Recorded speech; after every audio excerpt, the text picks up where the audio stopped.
This is actually a base model four-wheel drive S10, so it didn't come out factory with 31 1050s as you see that's on it right now.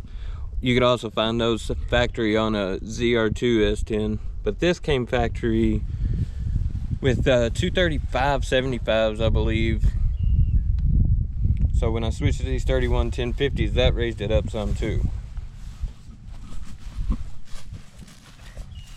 But it was a 3-inch lift kit for $65. Came with the keys up front and the shackles in the back. Raised it up 3 inches. Both adjustable.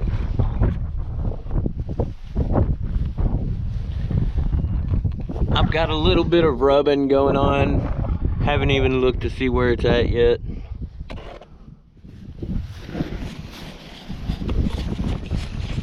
Here is your torsion bar. It goes into your lower control arm right there on a hex.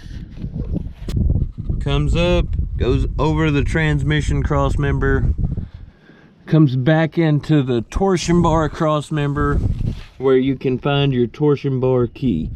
Right there's your adjustment. You can turn that in or turn that out and it'll loosen or stiffen your ride, which will also raise and lower your ride in the front.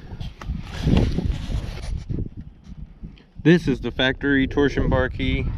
It's just like the aftermarket one, except the hexagon is at a slightly different angle than it is in the factory one. That's where your adjustment boat rides.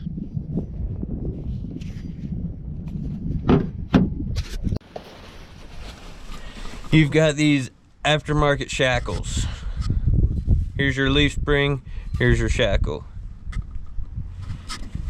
These shackles are actually adjustable.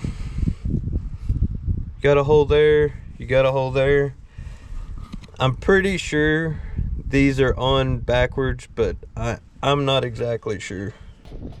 This is longer than your factory leaf spring shackle.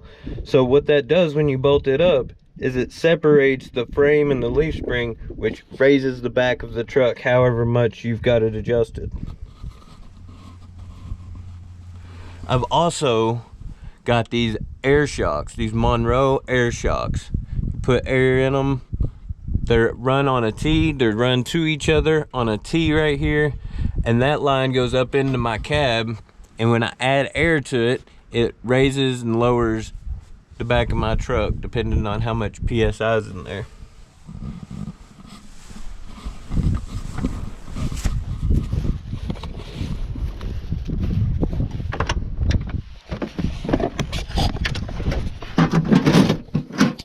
And that is where I put the air in at. I usually keep a little 12-volt pump in here. Plug it in down there, you know.